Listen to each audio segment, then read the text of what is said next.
Bonjour à toutes et tous, je vous espère en très grande forme pour cette nouvelle bonne pratique. Aujourd'hui, je voulais revenir sur une expression qu'on entend de plus en plus qui est tête, cœur, tripe. C'est une expression qui est extrêmement intéressante en termes de communication. Alors, déjà, de manière assez intuitive, on dit dans notre vocabulaire parler avec le cœur ou je ressens des choses avec mon cœur. Mon cœur me dit que. Donc déjà, de manière assez intuitive, dans notre vocabulaire, le cœur parle. Donc le cœur, il a une sorte d'intelligence. Et puis des fois, on dit aussi, je le sens au plus profond de moi, je le sens dans mes tripes. Donc on sent aussi que dans ces tripes, il se passe quelque chose finalement. Des fois, on a même le ventre noué, on a le ventre serré, on sent que notre ventre a compris des choses finalement, alors que notre cerveau, lui, n'a rien détecté.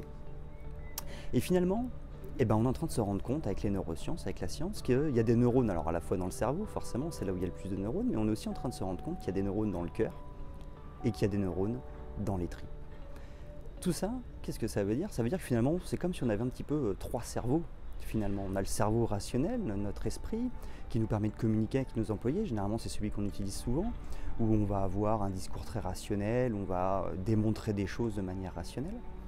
Mais finalement, on a aussi un cerveau dans le cœur. Mais souvent, on le lie à nos émotions, effectivement. Le cœur, c'est les émotions, et ça aussi, c'est une forme d'intelligence. On parle d'intelligence émotionnelle. Et puis dans les tripes aussi, on a aussi des neurones qui font que finalement, au plus profond de nous, on ressent des choses. Et finalement, ce qui est assez intéressant en termes de communication, c'est qu'il ne suffit pas de communiquer avec la tête. Quand on communique avec quelqu'un, et c'est ça le plus dur, c'est essayer de communiquer avec la tête, bien sûr, avec le cœur, avec nos émotions, mais aussi avec nos tripes qui sont nos convictions.